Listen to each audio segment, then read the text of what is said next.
La señora Ward oyó claramente el sonido de la agitada respiración de los hombres mientras subían la escalera y finalmente el ruido seco de un pesado objeto al de ser depositado en el suelo del desván. Luego los pasos descendieron y los cuatro hombres reaparecieron en el exterior y partieron en la camioneta.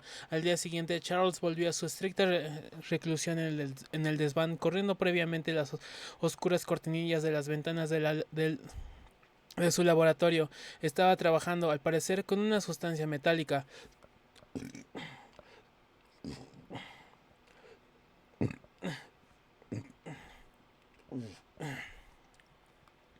No abrió la puerta a nadie y se negó incluso a que le subieran la comida. Alrededor del mediodía se oyó un grito espantoso y el ruido de una caída, pero cuando la señora Ward corrió alarmada a la puerta del laboratorio, su hijo la apaciguó desde el interior débilmente diciendo que no sucedía nada, que el espantoso e indescriptible olor que inundaba la casa era completamente inofensivo y desafortunadamente necesario, que era absolutamente imprescindible que le dejaran solo y que luego bajaría a cenar. Por la tarde, después de que resonaran en la casa unos sonidos sibilantes que procedían del laboratorio, Charles apareció ante sus padres con el rostro blanco como la cera. Lo primero que dijo en aquella ocasión fue que nadie debía entrar en su laboratorio bajo ninguna circunstancia. Aquello representó el comienzo de otro largo periodo de impenetrable enigma, ya que a partir de ese día nadie cruzó el umbral ni del misterioso cuarto de trabajo, ni de la buhardilla adyacente que Charles había limpiado, amueblado, amueblado parcamente y añadido en calidad de dormitorio a sus dominios privados e inviolables. Allí vivió, rodeado de libros que hizo subir de la biblioteca del piso inferior hasta el día en que compró la casita de Pau Tusset y se trasladó a ella con todo su material científico.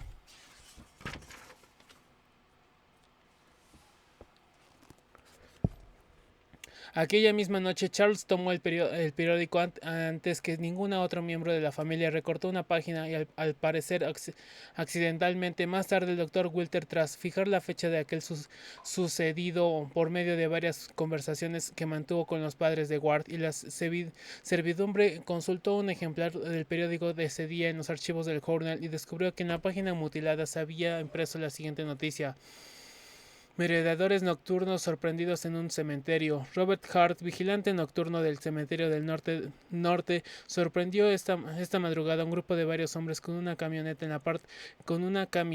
la parte más antigua del recinto, pero al parecer su presencia espantó a los merodeadores, provocando su huida antes de que pudieran llevar a cabo ninguna fechoría. El suceso tuvo lugar hacia las 4 de la madrugada, hora en que Hart oyó el ruido del motor de un vehículo. Cuando el vigilante se acercó a investigar el origen de aquel sonido, sus pisadas advirtieron a los desconocidos, que se dieron a la fuga tras introducir un cajón alargado en la camioneta que esperaban en las cercanías.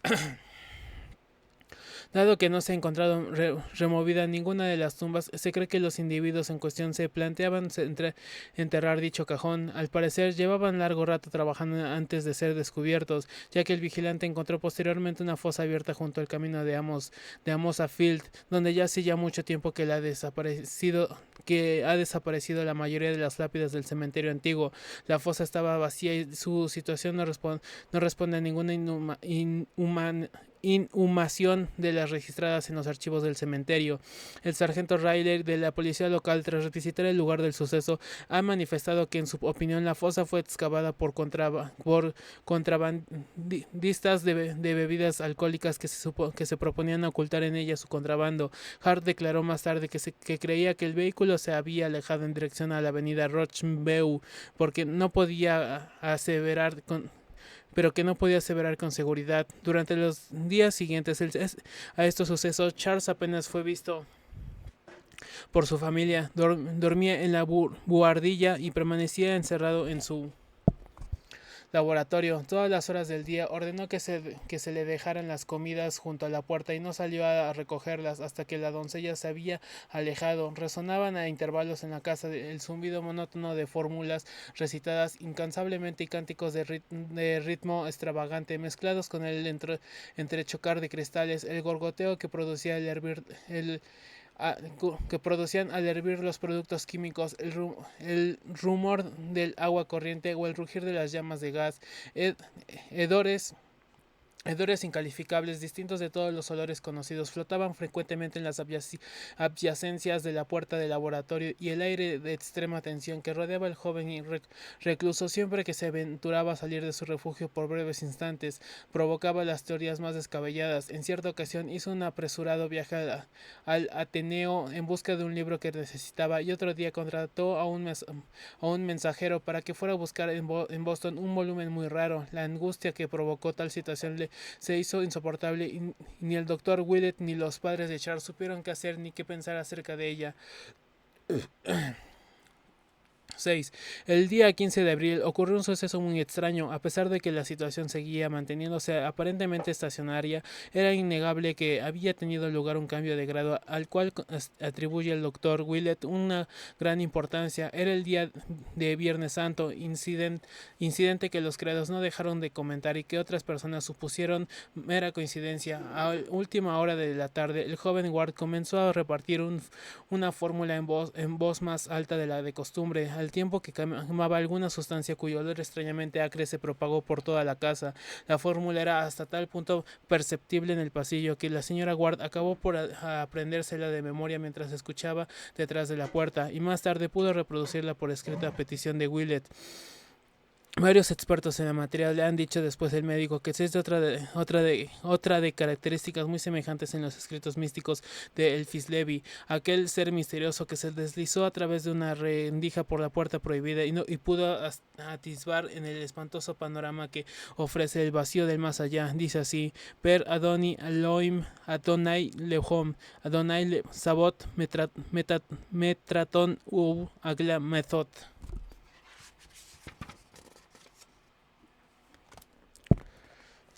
2 horas recitó Charles esta fórmula monótonamente y sin respiro, hasta que de repente todos los perros de los alrededores iniciaron un espantoso concierto de aullidos. Simultáneamente un horrible hedor se esparció por toda la casa, un hedor que ninguno de sus habitantes había percibido nunca ni volvería a percibir. En medio de aquella pestilencia se originó un centelleo como el de un relámpago que hubiese resultado cegador de no haber surgido en plena luz del día. Luego se oyó aquella voz que ninguno de los que la oyeron pudieron olvidar ya nunca a causa de su atronadora lejanía, su increíble profundidad y la fantástica semejanza que revestía con respecto a la voz de Charles Ward. Sacudió toda la casa y fue oída perfectamente por 2 vecinos por lo menos. A pesar del continuo aullar de los perros, la señora Ward, que había seguido a la escucha delante de la puerta cerrada del laboratorio de su hijo, se estremeció al reconocer en ella tributos infernales, porque Charles le había hablado de la fama diabólica de que disfrutaban en todos los libros negros, y le había explicado cómo resonó, según las cartas de Ferner, sobre la granja maldita de Pawtuxet la noche del aniquilamiento de Joseph Curwen. No podía equivocarse al juzgarla, pues su hijo se había descrito vívidamente en la época en que aún hablaba sin reservas acerca de sus investigaciones. La voz clamó en una larga, arcaica y desconocida: diez mies headshots boene duesef doubema et nitemaus. Inmediatamente después de que estas palabras resonaran estridentes en toda la casa, se produjo un momentáneo oscurecimiento de luz del día, a pesar de que aún faltaban horas para la puesta del sol. Luego una nueva varada pestilente vino a unirse a la anterior, distinta en calidad, pero igualmente desconocida e insoportable. Charles empezó a recitar de nuevo, y su madre distinguió entre las palabras que pronunciaba varias sílabas que sonaban algo así como Ginash Yog Sotot Het Il Trotrad, finalizando en un ya, cuya fuerza maníaca aumentaba en un creciendo ensordecedor. Segundos después vino a anular el impacto de todo lo anterior, un estremecedor alarido que estalló con repentino frenesí y fue transformado progresivamente en un paroxismo de risa diabólica. La señora Ward, mortalmente asustada pero llena de ciego valor que infunde la maternidad, se aproximó a la puerta del laboratorio y llamó en ella repetidamente sin recibir respuesta. Insistió en sus llamadas, pero se interrumpió nerviosamente al oír un segundo grito, inconfundiblemente de su hijo, superpuesto a las desenfrenadas carcajadas de otra voz. De repente la señora Ward se desmayó sin que pueda recordar ahora la causa concreta e inmediata de su desvanecimiento. En ocasiones la memoria tiene olvidos misericordiosos. A las 6:15, el señor Ward volvió de la oficina y al no encontrar a su esposa en la planta baja, preguntó a los atemorizados sirvientes, quienes le informaron que probablemente se encontraba en el desván, atento a los extraños acontecimientos que allí se desarrollaban. Subió apresuradamente al señor Ward y le encontró caído en el suelo del pasillo que conducía al laboratorio de Charles. Al comprobar que se había desmayado, fue en busca de un vaso de agua a una alcoba cercana y roció con ella el rostro cubierto de una enorme palidez, mientras contemplaba con alivio cómo abría los ojos espantados. Un escalofrío recorrió su cuerpo amenazando con someterle al mismo estado del que estaba saliendo su esposa, ya que en el laboratorio aparentemente silencioso oyó el murmullo de una conversación tensa y apagada, una conversación mantenida en tono apenas perceptible pero provista de unas características profundamente inquietantes para el alma. El hecho de que Charles murmurara alguna fórmula no era nuevo, pero aquel murmullo era indudablemente distinto. Se trataba sin duda alguna de un diálogo, o al menos de una imitación de diálogo. Las inflexiones de las dos distintas voces sugerían preguntas y respuestas, afirmaciones y réplicas. Una de las voces era indiscutiblemente la de Charles,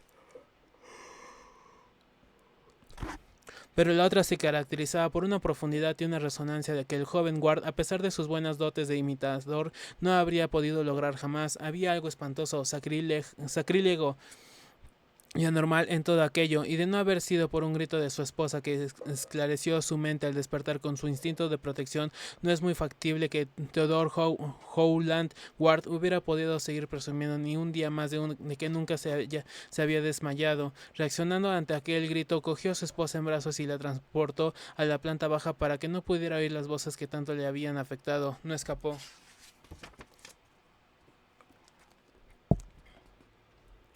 Sin embargo, con la suficiente prontitud como para oír algo que le hizo tambalearse peligrosamente con su carga, al parecer el grito de la señora Ward había sido escuchado también por otros oídos y en respuesta a él había llegado desde detrás de la puerta las primeras palabras comprensibles del terror coloquio. Fue sencillamente una nerviosa advertencia articulada por Ward, pero que llenó de espanto a su padre, por lo que ese aviso inclinaba a su hijo. Se había limitado a decir chist, escríbalo.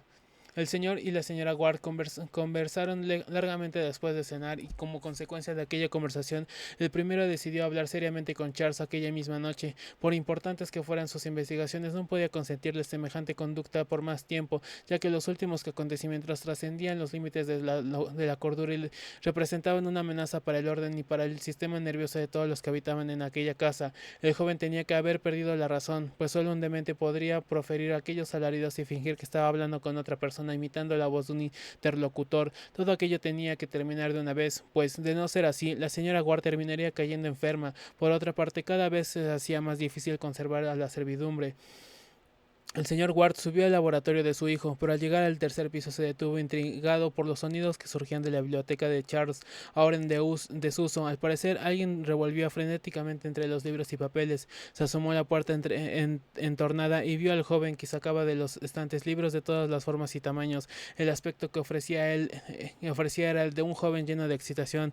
Al oír la voz de su padre, dio un respingo y dejó caer toda su carga. Se sentó obedeciendo la orden paterna y escuchó en silencio una larga sarta de reprensiones. No se defendió. Al final de la reprimenda aceptó que su padre tenía razón y que sus voces, invocaciones y experimentos químicos representaban una imperdonable molestia para los demás habitantes de la casa. Prometió comportarse con más discreción, aunque insistió en prolongar su aislamiento. La mayor parte de su trabajo en el futuro, dijo, radicaría en la consulta de libros, y en cuanto a los rituales que tendría que llevar a cabo en fechas posteriores, podría celebrarlos en un lugar lejano que buscaría a tal efecto. Manifestó su pesar por el desmayo de su madre y explicó que la conversación que había oído formaban parte de un complicado simbolismo destinado a crear una atmósfera mental determinada. Utilizó ciertos términos químicos casi incoherentes que turbaron al señor Ward, pero la impresión general que produjo a la entrevista fue que su hijo estaba indiscutiblemente cuerdo, a pesar de que era víctima de una misteriosa tensión de suma gravedad. La conversación, por otra parte, no le reveló nada nuevo, y mientras su hijo recogía los libros y abandonaba la habitación, el señor Ward se dijo interiormente que continuaba sin saber qué pensaba de todo aquello. Era algo tan misterioso como la muerte del pobre Nick, cuyo cadáver había sido encontrado una hora antes en el sótano, rígido, con los ojos desorbitados y la boca torcida por el terror. Impulsado por un vago instinto detectivesco, el desconcertado padre examinó con curiosidad los estantes vacíos para averiguar qué se había llevado su hijo a la buhardilla. La biblioteca del joven estaba rigurosamente desclasificada por materias de manera que no resultaba difícil saber qué libros, o al menos qué clase de libros, eran los que hacían falta.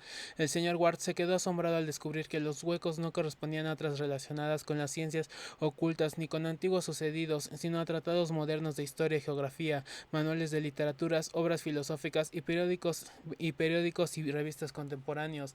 Aquello representaba un giro muy curioso en las aficiones de Charles, y su padre se quedó perplejo al evidenciarlo. Una clara sensación de extrañeza se apoderó de él, le atenazó el pecho y le obligó a mirar en torno suyo para descubrir a qué respondía. Algo había sucedido sin lugar a dudas, algo de trascendencia tanto material como espiritual.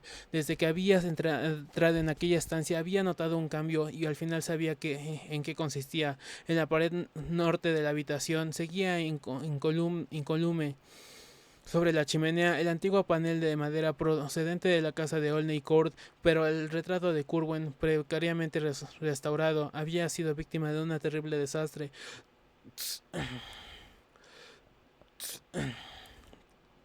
El tiempo y la calefacción había ido deteriorándolo, y después de la última limpieza de aquel cuarto había sucedido lo peor. La pintura se había ido desprendiendo y enroscándose poco a poco para caer finalmente de pronto con una rapidez maligna y silenciosa. El retrato de Joseph Curwen había dejado para siempre de vigilar el joven a quien tan extrañamente se asemejaba, y yacía ahora en el suelo formando una fina capa de polvo gris a su lado.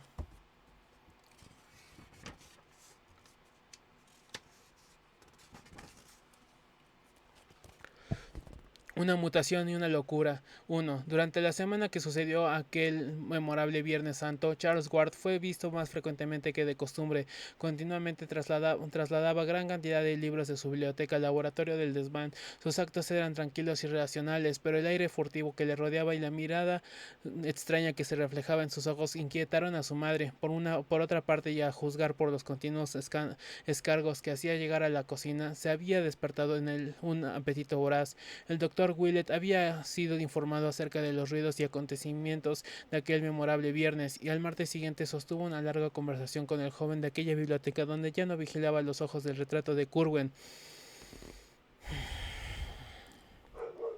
La entrevista, como de costumbre, no dio ningún resultado positivo, pero aún así Willett jura y perjura que Charles continuaba, incluso con aquellos momentos perfectamente juiciosos. Prometió revelar muy pronto el resultado de sus investigaciones y habló de montar su laboratorio en otra parte. Otorgó muy poca importancia a la pérdida del retrato, hecho que el doctor no dejó de extrañarle dado el entusiasmo que le había producido su descubrimiento. Por el contrario, parecía encontrar algo humorístico en aquel súbito desastre. A la semana siguiente, Charles comenzó a ausentarse de la casa durante largos periodos de tiempo, y un día en que la vieja de Hannah acudió a casa de los Ward para ayudar a la limpieza de primavera, habló de las frecuentes visitas que hacía el joven a la antigua mansión de Olney Court, donde se presentaba una gran maleta y en cuya bodega consumaba extrañas excavaciones. Siempre se mostraba muy generoso con ella y con el viejo Asa, pero parecía más intranquilo que de costumbre, cosa que desconsolaba a la anciana, que le conocía desde el día en que nació.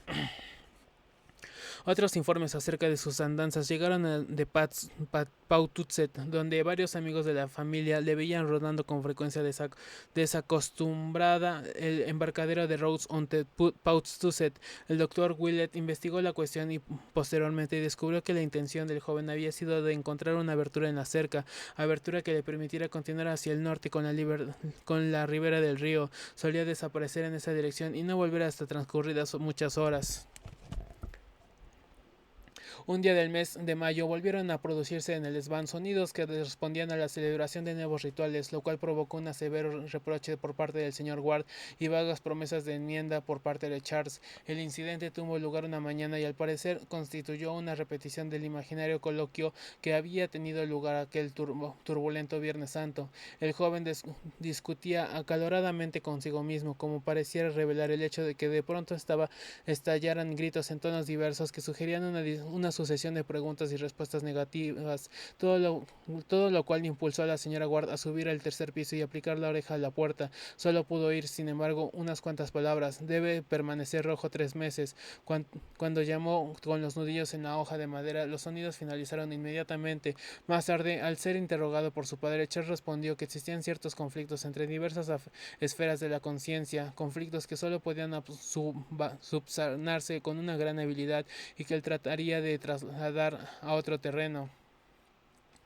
A mediados de junio aconteció un extraño incidente nocturno. Al atardecer se produjo una serie de ruidos en el laboratorio de la buhardilla y a punto estaba el señor Ward de subir a investigar qué sucedía cuando se restauró súbitamente el silencio a medianoche, cuando la familia se había retirado ya a descansar y el mayordomo se disponía a cerrar la puerta de la calle.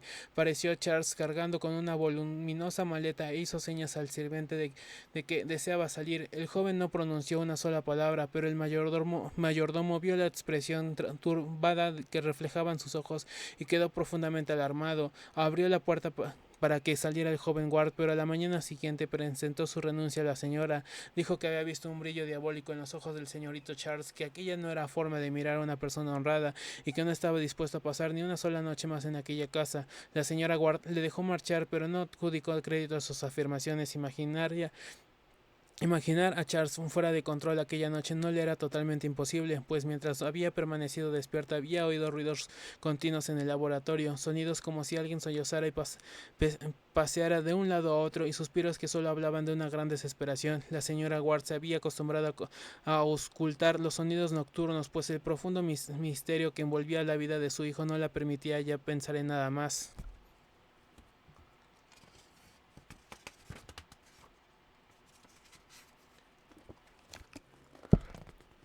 A la noche siguiente, y tal como había ocurrido en otra ocasión hacía ya 3 meses, Charles se apresuró a coger el periódico y arrancó un trozo de una página, aparentemente de manera accidental. El hecho no se recordó hasta más tarde, cuando el doctor Willett empezó a atar cabos sueltos y a buscar los eslabones que faltaban aquí y allá. En los archivos del Journal encontró el fragmento que faltaba y resaltó dos noticias que podían estar vinculadas con el caso. Eran las siguientes: más merodeadores en el cementerio. Esta mañana Robert Hart, vigilante nocturno del cementerio del norte, ha descubierto una nueva profanación en la parte antigua del camposanto, la tumba de Ezra Webden, nacido en 1740 y fallecido en 1824, según se lee en la lápida salvajemente mutilada por los responsables del hecho que aparece excavada y saqueada. Los profanadores utilizaron, según se cree, una azada que sustrajeron de un cobertizo cercano donde se guardaban toda clase de herramientas. Cualquiera que fuera el contenido de la tumba, después de transcurrido un siglo después de la exhumación, ha desaparecido. Solo se han encontrado trozos de madera podrida, no se han encontrado huellas de vehículos, pero sí rastros de pisadas que corresponden a un solo individuo, hombre de buena posición a juzgar por las botas que calzaba. Hart se muestra muy inclinado a vincular este incidente con el ocurrido en el pasado mes de marzo, cuando él mismo descubrió y provocó a la fuga de un grupo de hombres que habían llegado en una camioneta y habían excavado una fosa, pero el sargento Riley no comparte esta teoría y afirma que existen diferentes fundamentos entre los dos acontecimientos. En marzo, la excavación tuvo lugar en un paraje en el cual no se ha señalado la existencia de ninguna tumba, mientras que en esta ocasión se ha saqueado un enterramiento perfectamente señalado y mantenido, con una intención deliberada y un hazañamiento que delata el destrozo de la lápida que hasta el día anterior había permanecido intacta. Los miembros de la familia Whedon, informados de lo sucedido, han expresado su asombro y su pesar y no encuentran explicaciones de los motivos puede tener nadie para profanar de tal forma la tumba de su antepasado Hazard Whedon, domiciliado en el 598 de Angel Street. Recuerda una leyenda familiar según la cual Ezra Whedon se habría visto complicado poco antes de la revolución en unos extraños sucesos que para nada alteran el honor de la familia, pero no sé qué relación puede existir entre aquellos hechos y la presente violación de la tumba. El caso está siendo investigado por el inspector Cunningham, quien espera resolverlo en un plazo muy breve. Alboroto nocturno en Pawtucket.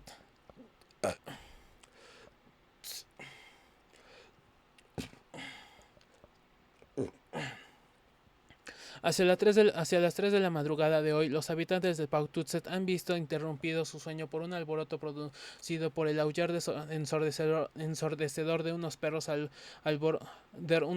alboroto localizado al parecer en la orilla del río, concretamente en un punto situado no muy lejos de Rhodes ante Paututset. Según la mayoría de los vecinos de aquella localidad, dichos aullidos eran de un volumen y una intensidad inusitados. Fred Lemdim, vigilante nocturno de Rhodes, ha declarado por su parte que iban combinados con algo que parecían los gritos de un hombre presa del terror y una agonía indescriptibles. Una repentina tormenta en breve duración dio fin a la anomalía. Los habitantes de la región relacionan este suceso con extraños y desagradables olores probablemente procedentes de los tanques de petróleo que se encuentran en la bahía y que seguramente han contribuido a excitar a los perros de los alrededores. Charles se mostró a partir de aquel día más desmejorado y sombrío que nunca. Recordando aquel periodo, todos coinciden en que el joven debió sentir por entonces un fuerte deseo por confesar a alguna persona el terror que le dominaba. La morbosa escucha nocturna de su madre reveló que Charles consumaba frecuentes salidas al amparo de la oscuridad, y la mayoría de los psiquiatras de la escuela conservadora coinciden en imputarle los repugnantes casos de vampirismo que la prensa divulgó con todo sensacionalismo por esos días, sin que nunca llegaran a descubrirse el verdadero autor. Aquellos casos demasiado recientes y comentados para que tengamos que recordarlos aquí con detalle, tuvieron por víctimas a personas de todas las edades y características, y ocurrieron a los alrededores de dos lugares distintos: la colina residencial de North End en las proximidades